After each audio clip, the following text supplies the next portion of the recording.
Excellent. All right. Well, everybody, thank you very much for joining us. Today is December 13th, 2017, and we are really excited to be on the line with many representatives of the three HBCU Student Success campuses, Howard University, Dillard University, and Morgan State University. And we are also thrilled to be joined by Dr. Dallin George Young, from the National Resource Center for the First Year Experience and Students in Transition. This webinar is designed to give a bit of a primer and give some resources and ideas and information to the folks from the HBCU Student Success Initiative who are focusing on improving outcomes for sophomore students.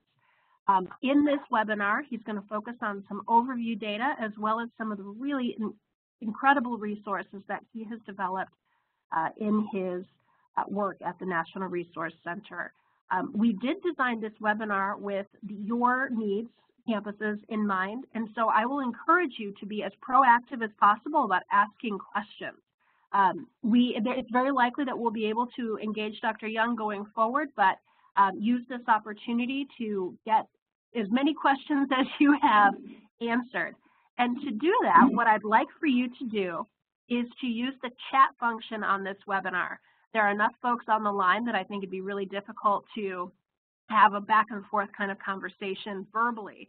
But what we'll do is ask you to enter your message in the chat box, identify yourself and your institution if we can't see that, and just ask your question. My colleague Kristen Moore from HCM Strategist will facilitate that part of the conversation.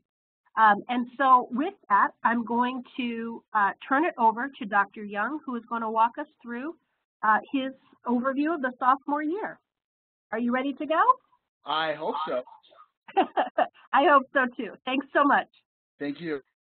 I'm really grateful for this opportunity to share some information about the sophomore year that, based on some research that we've done here at the National Resource Center, but also based on some good work done by some of my colleagues that I'll try to mention by name as their work comes up. But it's a really interesting topic, I think, and I'm grateful that to have the opportunity to spend some time sharing that with you today.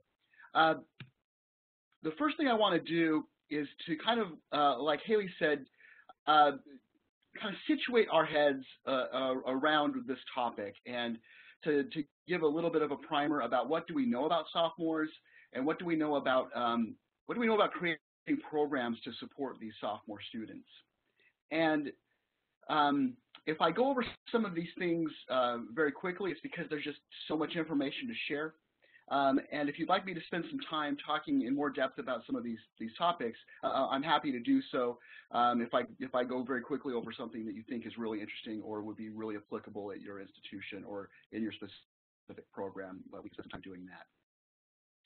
But I want to just kind of talk, kind of casually or conversationally about the sophomore year. Oftentimes in the literature, we read about the sophomore year being kind of the forgotten year or the lost year, or students being the middle children of the academy, the sophomore students. And there's some reason to believe that, but I think that what that does is that it maybe places some emphasis on the importance of the second year, or maybe in some ways it diminishes the importance of the second year. It's a really important critical milestone for students developmentally in terms of their connection to the institution, their development of purpose, their development of identity as a person and as somebody who is going to be an educated person. It's really fundamental in their capacity to make progress on these outcomes that we hope all students get from college, things like critical thinking, problem-solving skills, teamwork, leadership. All of those things really start to make students start to make some really fundamental progression towards those things in the sophomore year. And what happens is that the sophomore year, for many traditional aged students, this happens, but I think for many students in non-traditional settings as well, is they're faced with a little bit of a crossroads. And after the first year, they're really just trying to find their footing in higher education. But once they make it past that first year and they persist to a second year of school, they start to engage in some questioning. And I've kind of characterize them as two types of questioning. The first is this existential questioning. Like what is my purpose? What am I trying to do with this? Like why not like why am I taking all these classes, but toward what end am I taking all of these classes? What does this all mean? And then there's some really practical questions that go along with that, like what should I major in? Is this the right? If I have chosen a major, am I in the right major? And oftentimes this is when students really kind of solidify their identity in a certain career. So they start to think about like, what career should I choose? I'm studying biology. Is this path towards pre-med right for me, or do I really want to do pharmacy or whatever? So these are the kinds of things that are happening in the sophomore year, and for that reason, the sophomore year really matters.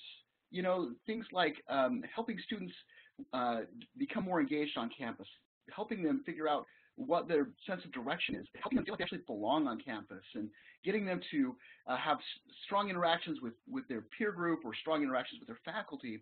And we know that this is important in the sophomore year because when these things happen, there are increases in their motivation, their academic success, and even there's been some research around this idea around self-authorship, that in the second year, that's when students really start to kind of move away from those external sources of authority about what's true and what things mean and how to engage in interpersonal relationships, and make those sources of authority more internal, working towards that idea of self-authorship later on down the road. And then this idea of thriving, and I'll talk a little bit more about this concept of thriving in a little bit. But these are the things that are happening in the sophomore year. The institution has, I say the institution, and I'm talking, very broadly, like, looking at higher education in the United States from like the 35,000 foot level.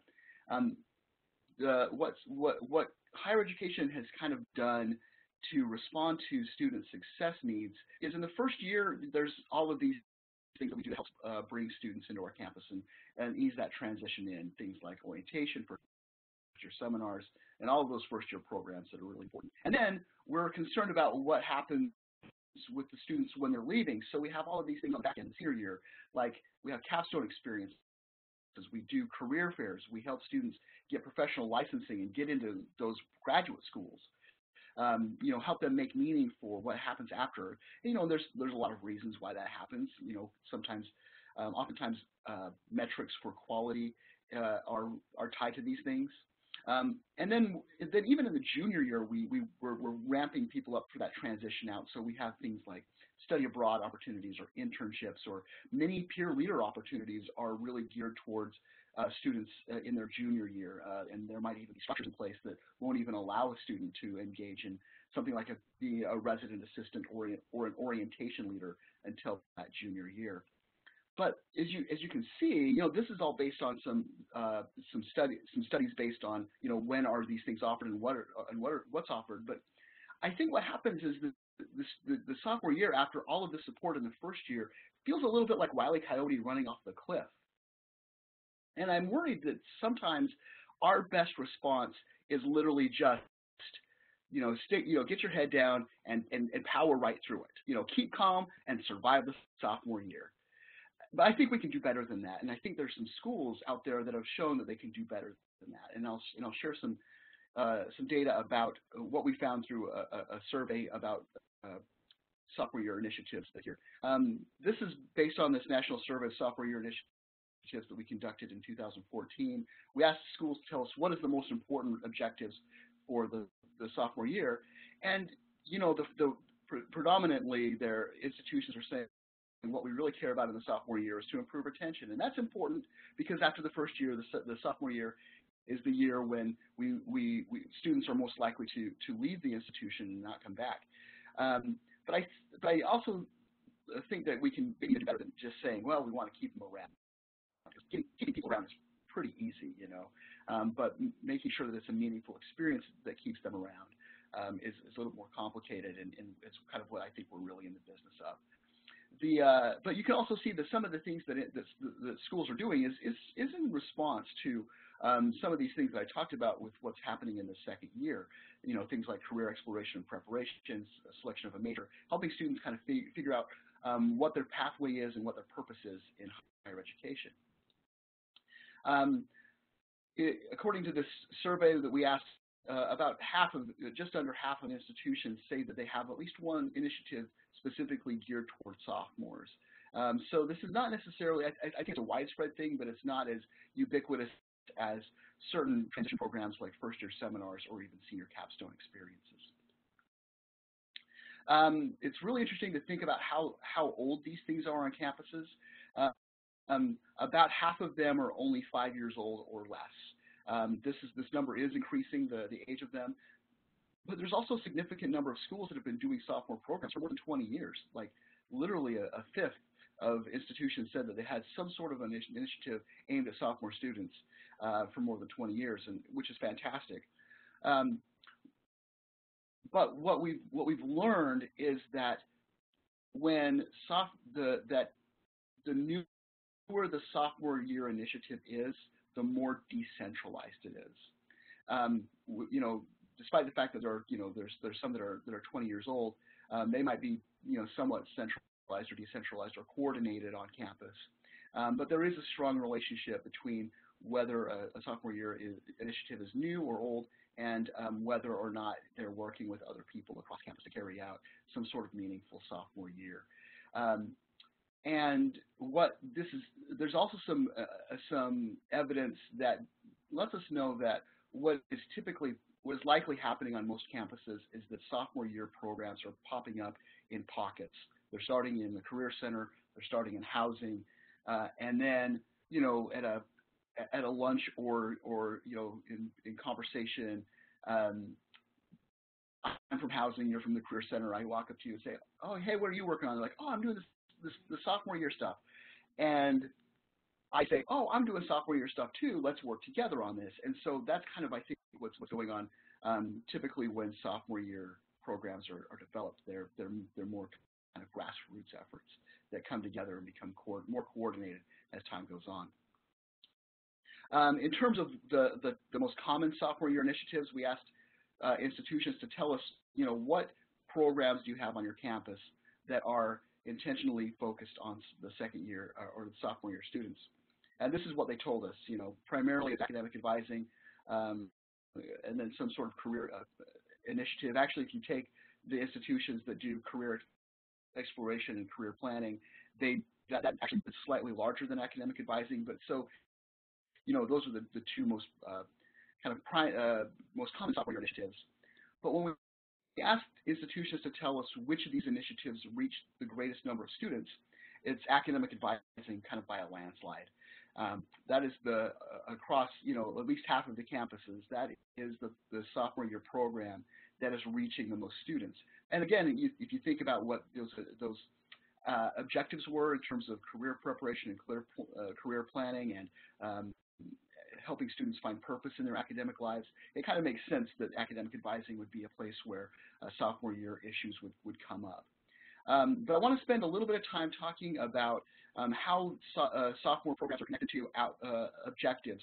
So basically, what I'm trying to say is that, what institutions are telling us is that kind of depending on what we want to achieve with our students, drives a little bit about what we do to meet those needs. So when institutions said that their primary sophomore year initiative was academic advising, these are the top 5 objectives that they said that they were trying to achieve with their sophomore year programs. So academic assistance, selection of a major, student-faculty interaction was also a really important thing for institutions who said that they did academic advising as their primary. And what I mean by primary is that it reaches the most number of students on campus. The next most common primary sophomore year initiative was residential initiatives, and this took a lot of different forms, whether it's living learning communities, a second year live-on requirement, or some sort of specific residential second year program. When those institutions said that they had residential initiatives as their primary sophomore year initiative, they were more focused on helping students connect with the institution, become engaged, developing a support network and helping students engage in some self-exploration. The next one is high-impact practices. I'm sure that the majority of you have heard about high-impact practices. They've been around for coming up on 10 years. And what we found is that institutions that we're talking about a lot of different types of high-impact practices in the sophomore year, including internships, learning communities, service learning, and undergraduate research, among others. When institutions said that they were doing those kinds of things, their objectives for their sophomores included some of these things that we might look at as 21st century learning outcomes. Things like intercultural competence, civic responsibility, leadership, critical thinking, and those things that was on the screen. And then finally, when institutions said that their primary sophomore year initiative was focused on careers and majors, and interestingly enough, when respondents were talking about major focused initiatives and career focused initiatives, they tended to talk about those things together. So it made sense for us to kind of collapse those into a larger group. And if you think about it for a minute, it kind of makes sense. You're working towards kind of the same idea, helping students understand, the why and the how to get to their ultimate goal. I want to give you just some brief examples of some successful sophomore programs. One of those, it's kind of easy for me to talk about because it's here at the University of South Carolina, where the National Resource Center is located. This is an initiative that started, in 2005 in university housing. They started to notice that the students in housing were disengaged, and so they wanted to build on some work that a colleague and I had spent the previous year working on for first-year students. He went off and started developing this for second-year students, and then he moved from housing into a student success area and really started to connect some of the dots on campus around sophomores. And so, here we are over 10 years later, and there's this sophomore series that you can, if you follow that link, and I'll be sure to share these slides with you all, that you can see more about what is included in that sophomore series. One of the sophomore programs that's getting a lot of buzz these days is the STEP program at Ohio State, and that's a program where sophomore students are being challenged to engage with faculty in meaningful projects. And there was one of the maybe strengths of this, and maybe one of the largest criticisms at the same time, is that this has some incredible institutional support in terms of the amount of money that the institution has given to this program.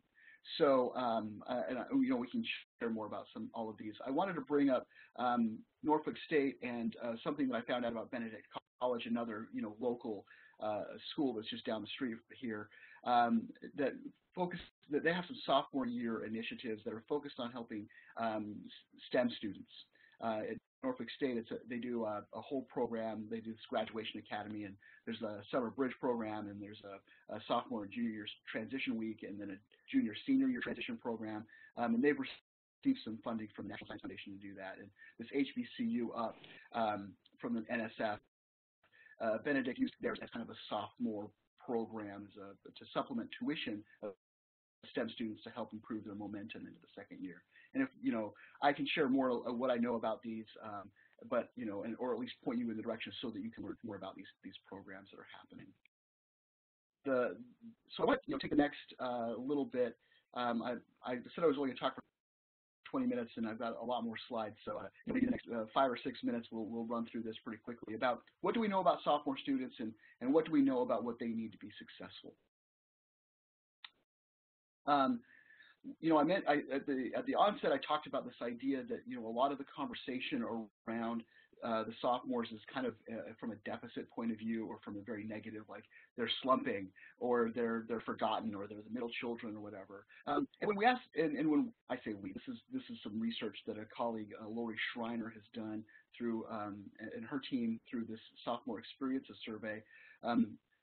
About what are sophomores telling us about their experience, and about a fifth of them are saying that the sophomore year is much worse than the first year, which means that 80% of them are saying that the sophomore year isn't worse than the first year, and that about 10% of them are still unsure of their major, which is actually pretty good. You consider that 90% of them are at least neutral or feel good about their major. But But then there's this idea that maybe 30% of them are barely surviving, um, which is somewhat tricky, because when we ask about some things about sophomores, are they slumping? Again, about 20% of them say that they're really having a hard time with some really important things in the sophomore year. So about a fifth of sophomores are experiencing some sort of a slump in motivation, grades, or satisfaction with their college experience. But the good news is, on the other end of the spectrum, about 20% of students are thriving. And thriving is this concept that is built around a kind of a positive psychology background, and it's focused on those 5 things that I've listed here: engaged learning, having a positive perspective, having social connectedness for citizenship, academic determination.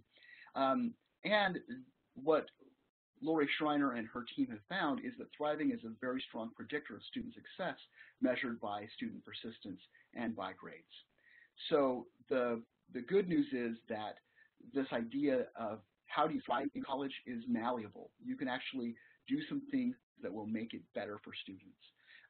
So that's why I like this concept, because not only is it predictive of the things that we care about, but it gives us some levers that we can pull, so to speak, to improve the experience for sophomore students, or students at any point along the way. But we're talking about sophomores today. There are some things that have been determined to be strong pathways to thriving.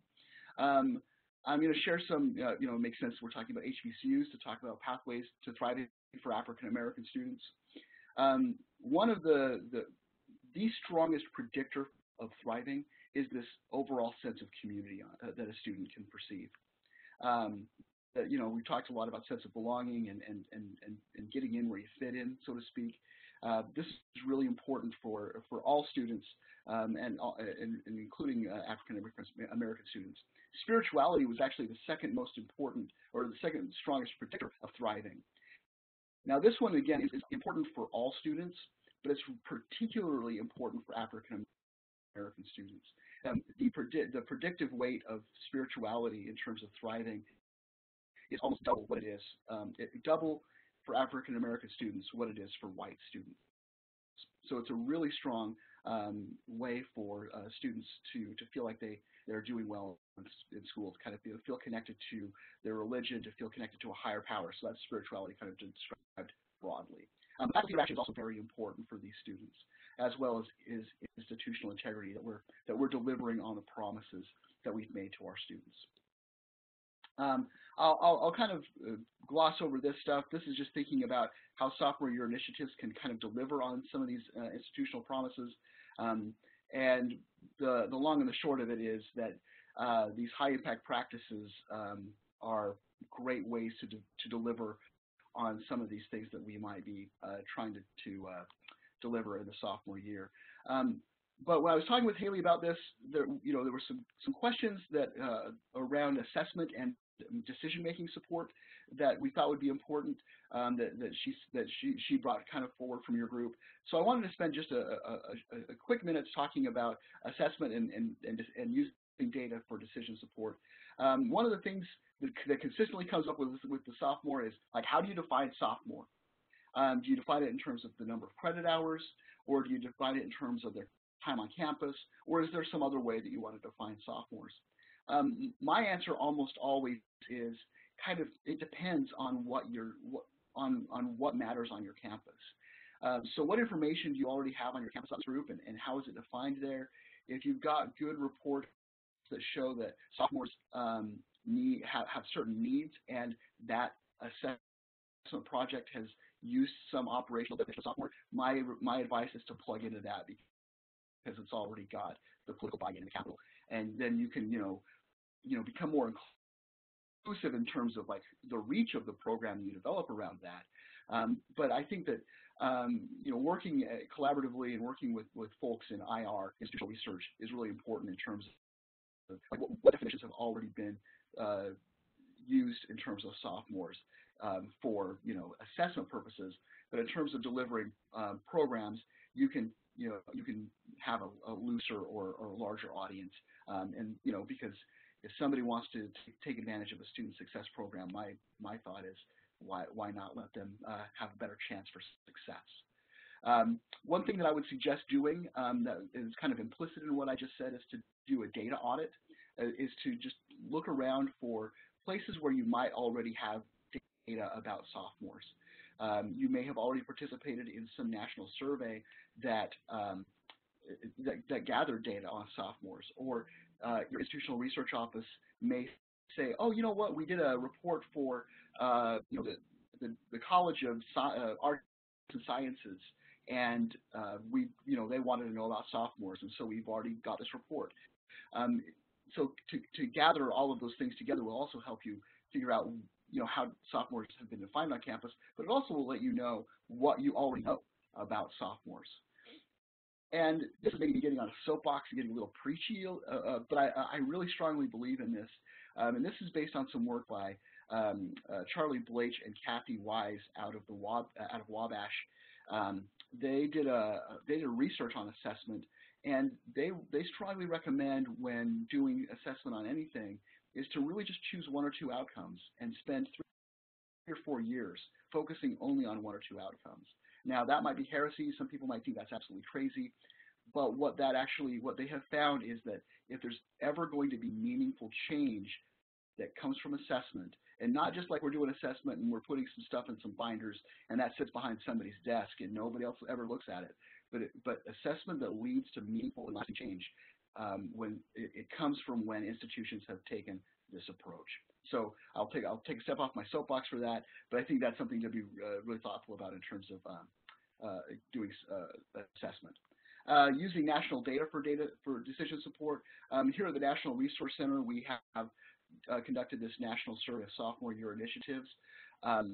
Many of you may have seen the research report that we've produced based on those results, and there are literally tables upon tables of all the responses disaggregated by institution type and size that can help you benchmark or look for common programs. And there might be things in iPads that might be helpful in understanding programs and context in terms of how many first-year students have made it to the sophomore year.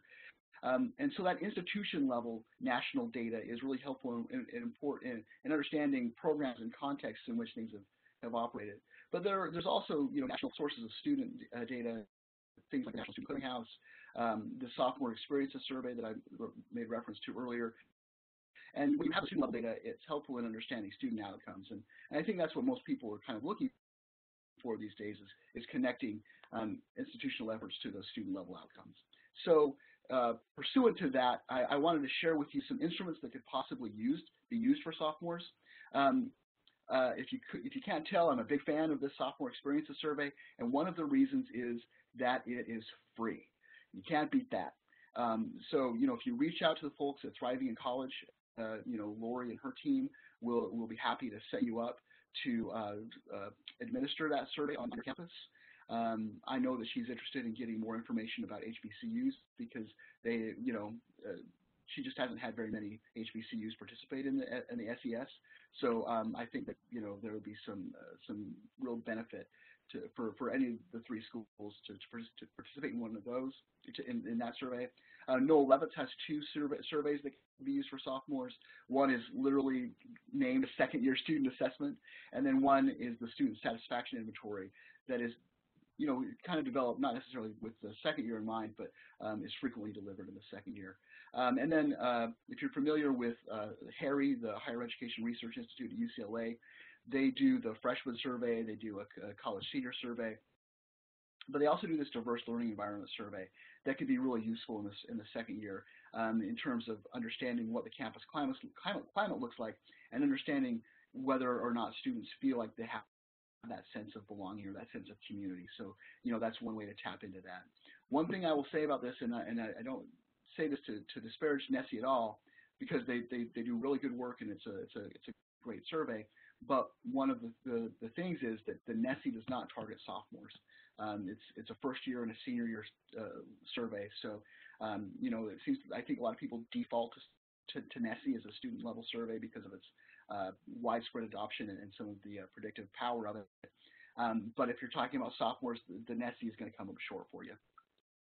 that's kind of it in a really quick nutshell. And hopefully that gave you planted some seeds for thoughts and for this conversation that we can have over the next half hour or so.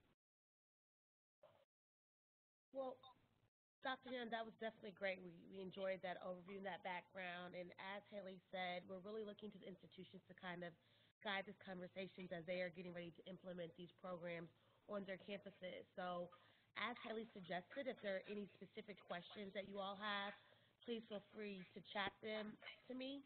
To kick us off, I did want to just start with one as we kind of give the campuses time to respond. One of the areas that you raised as a primary focus was academic advising to reach this population. And I wanted you to speak a little bit more specifically to any strategies you might know or have seen around gaining the cooperation of advisors to actually engage and support students directly and intentionally at this particular phase. And then really what staffing structures are in place. Some of the campuses, have larger or smaller staff. So what supports are in place for those advisors to be able to even carry out and do this work? I think that's a fantastic question. And, drawing from some of the conversations I've had with people here at USC, a lot of it is literally just making sure that academic advisors know that the sophomore year is something that's important, that and what sophomore students are going through. A lot of times, we all come into our work with a set of preconceived notions about what best practice is and things like that, and we also have our blind spots. So that's one thing, is to kind of make those things explicit to academic advisors. In terms of what structures I've seen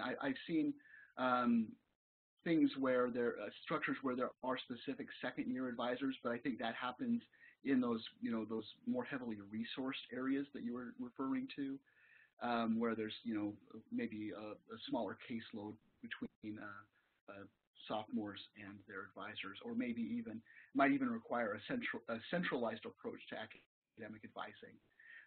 In terms of do we have an advising center, or is advising carried out by the faculty in the academic departments? It becomes a little bit more difficult to have like a sophomore-specific academic advising when it's decentralized like that, or it might be a blended approach.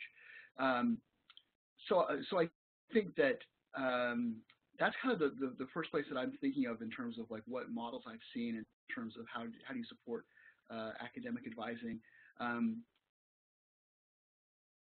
Yeah, I can't think of anything else right off the top of my head about that. Hi, this is Haley. I want to make sure that first Kristen can see the questions that are coming in, and also ask one on behalf of Tiffany, who wrote in. First, when folks aren't speaking, can you mute yourself? I think, Dallin, that's for you. We don't get an echo. That's okay. So the first question is whether the survey that you referenced asked students what services they thought were most helpful, whether they thought tutoring, advising, et cetera, what was most helpful. And the second question regarding pathways for African American students to thrive, what does spirituality mean exactly? How was that defined in the instrument? Okay, so the first question is what services did students think were most helpful?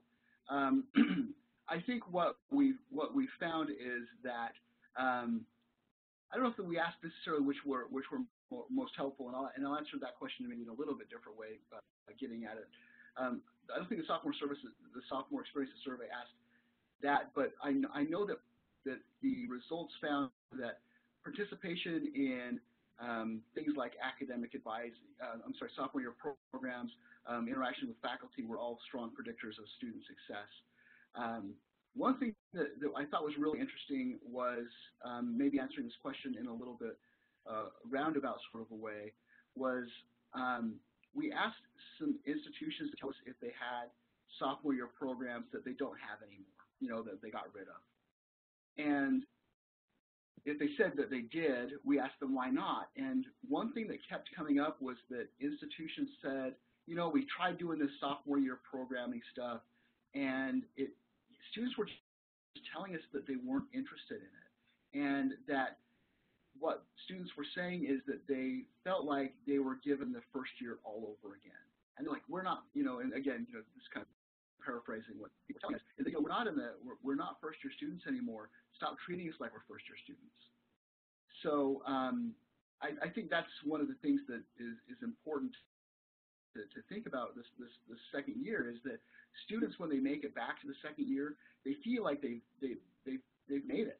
And they might still need help, and they probably do. I think that, you know, like I said before, you know, 20% of them are slumping, 20% are thriving, and then there's that 60% in the middle that are, you know, that have a mixed experience.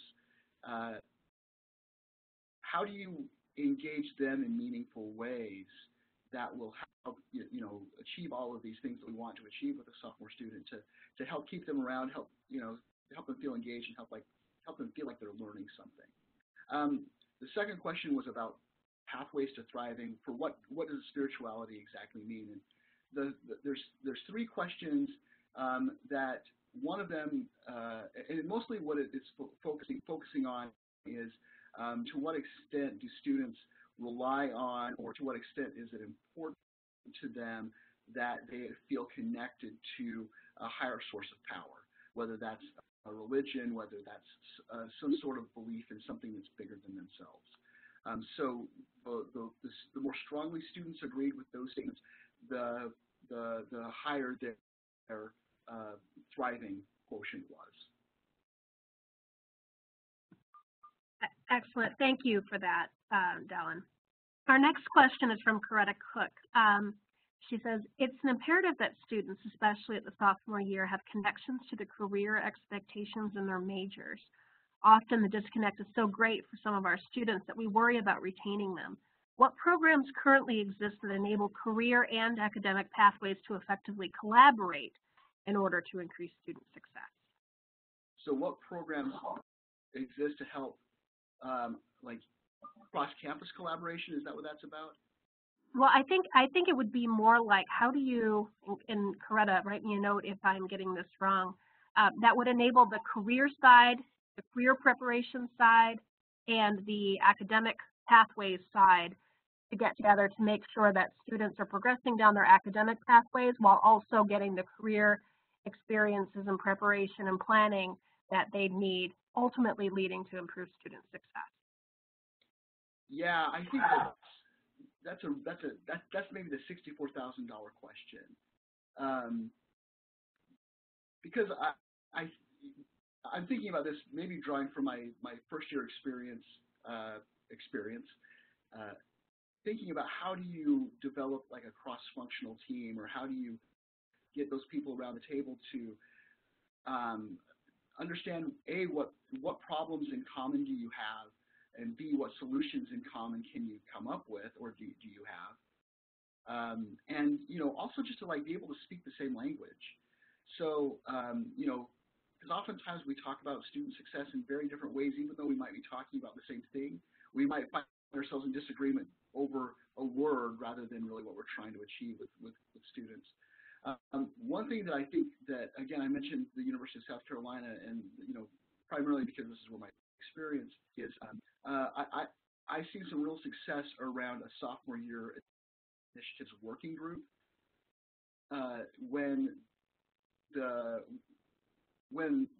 His name was Jimmy Gahagan, his name still is Jimmy Gahagan. When Jimmy was here, he did a really good job of making sure that there was a regular, you know, and I say regular, maybe once a semester, opportunity for people to come together and talk about what was going on in the sophomore year. And there were representatives from a lot of different places across campus. The associate dean from the College of Arts and Sciences was regularly present. People from academic advising were there, people from the Career Center, from the Student Success Center. And, you know, a lot of it was, you know, to get together to share some assessment results around sophomores, or to bring in a speaker to talk about sophomore year initiatives, or, you know, some best practices somewhere else, or just to have a conversation around what is it that we at the University of South Carolina are trying to achieve with sophomores. Sometimes the thing that might draw people together is a shared project to work on. So if the Career Center and an academic department wanted to collaborate on helping drive major selection support, that might be a really good way to bring people together. I think about Ohio State, and it's brought together some really interesting interdisciplinary teams, and that's driven around a really big sophomore year program in terms of helping students get funding to do some of these high impact learning experiences, whether that's undergraduate research, whether that's study abroad or something else. Again, that one is really strongly resourced from Ohio State. I think the president was able to give in the $1 million a year kind of a range. And I think once people hear that, they automatically tune it out, because it's like, yeah, there's no way our school's going to be able to dedicate that much money to this kind of a program. But I think that there's some things that can be learned from that program, even if you take the resources off the table, that all of a sudden when students are engaged in this, faculty has seen how students are engaged and how they can be involved in this, they show a lot of buy-in, and then also a lot of the student services areas come together to also provide some support. So, for example, right, housing or academic advising in that sense as well. Great. Well, so Dallin, before you move on, there's actually the next question is actually related to that one, in that particularly. What happens if you want to do things like your job shadowing, your internship, your service learning, your study abroad, et cetera, and you're not Ohio State, and you don't have the staff to carry this out with a dedicated office and $1 million plus from your president? So do you have any experience or recommendations around how institutions can position themselves to staff this through parts of employees when you don't have that dedicated support? So assigning somebody, like this is one of your, like you've got this main task, but part of your job responsibilities now includes, helping students find internship, job shadowing, those kinds of things. Is that what you're saying? Yeah, essentially, like how do you do this when you don't have an office that's responsible for doing it? Yeah, I think that's one of the things that I've learned, and this is that there's no quick answer to that.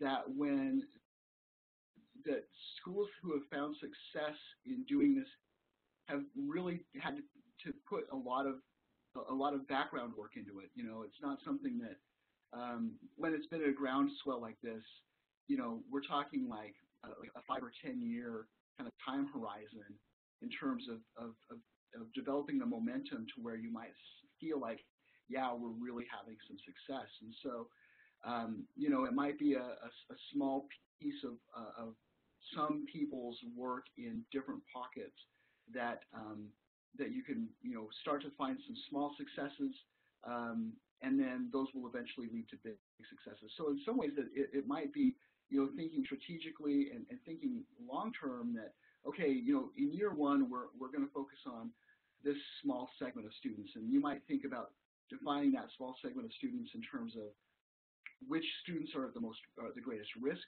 which students are the most easily accessed, or which students do we already have contact with, and working to help develop those students in the sophomore year, and then continue to build those partnerships across campus, and as the program is able to demonstrate more success, you're able to maybe advocate for greater resources, or you're able to at least prioritize this as something that's necessary on campus, and develop those critical cross-department collaborations.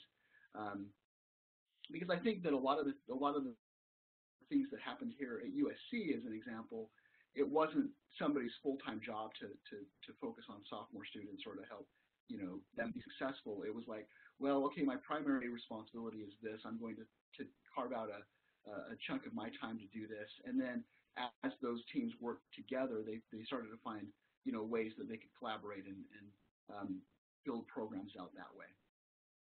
That's super optimistic. I hope, people take hope from that. And so to your point about building the data, building the evidence that this is a good thing to do in order to ultimately be able to draw down additional resources and people. A question from Melanie Carter, and Mel, please let me know if I'm asking this in the way that you're meaning it. What are some of the popular outcomes associated with sophomore experience programs? And I think by that it means like what might the institutions be able to anticipate in terms of either improved retention or improved engagement or student progression or those kinds of things as a result of their work? Yeah, so this is what institutions are telling us are what they hope that happens for sophomore year students. And so, I think that improving retention is usually a byproduct of good attention to some of these other things. And some retention can't be helped because there are factors beyond the institution's control. But when we help students understand the value of higher education, we help them understand their purposes, then retention tends to follow a little bit. But in terms of some of those other outcomes, I think it's reasonable to think about how do you help students define their purpose? How do you help them define this is the idea of a vocation, helping them kind of navigate the complex maze of once they've even made those decisions about majors and careers, like what are the things that they need to do to be able to get there. One of the things that we do this, the National Resource Center for the last few years has done a sophomore year Success Institute in the spring, and we're doing another one in this coming April. One of the things that somebody was really saying is, a lot of these outcomes that we care about with sophomore year students aren't learning outcomes. They're maybe like procedural outcomes. We want to know, does the sophomore year student know how to change their major? Do they know that they need to have 60 credit hours, 60 semester hours by the end of the second year if they want to graduate in a timely manner? So I think that it's not only these kind of like higher order things like purpose and identity and sense of self and self-confidence. It's also can the student by the end of the second year successfully navigate a complex organizational environment? And I think that's also what happens in academic advising a lot is, you have the meaningful conversations, but you've also got to have some really kind of, like I said, procedural conversations too, to like help students know what they need to do to make it. And I don't think that can be discounted either. Right. Well, and that's great news actually, because the other component of this work that the HBCUs are doing is around intrusive advising and ensuring that students know what they need to know when they need to know it. So one a kind of tactical question. We have an institution that administers the no levets to their freshmen to identify students who may be at risk, and then they proactively reached out to those students and offered the appropriate services. Is that the same no levets survey that you referenced in your presentation, or is that sound different? One of the two, probably. One of that student satisfaction inventory, or they have that second year survey that's more retention focused. And I think that one talks about strategies and identifying risk. Terrific, terrific. And so here's another question around the high impact initiative, and particularly undergrad residents specifically. Should the programs that are targeted at all, should the programs be targeted at all sophomores or those who show interest or certain disciplines? And I think the question is really asking something that you touched upon earlier, like where you start. Are things most effective when they're hyper-targeted, or do you try to lay a large blanket over as many students as possible? Gosh, this is, I think that in an ideal world, like you said earlier, like if I were like super Pollyanna and super optimistic about everything and we had, unlimited resources, I would say, yeah, like all sophomore all the time, But I think you've got to be strategic about this. And I think that I don't think there's a direct, straight answer to that question. Do we hyper-target like students that we can identify at risk, or do we build momentum by identifying the students that we know that we can reach? And I think that's a question that that only a specific institutional knows enough of the environment to be able to answer that question. I think that, again, you've got to think about success in a very long time horizon.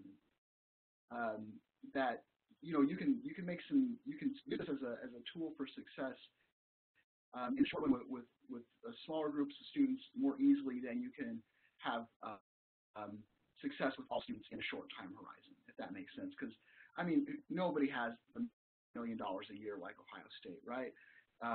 But what we do know is that that meaningful change happens incrementally, and and it's just more realistic to take that approach. And so I would just advocate for think about what's realistic, what's possible, and build on that and learn from that. Gather data about how that's influencing the student learning and the success metrics that you've set out for students, whether that's persistence to the third year, whether that's credit hour momentum, whether that's learning outcomes.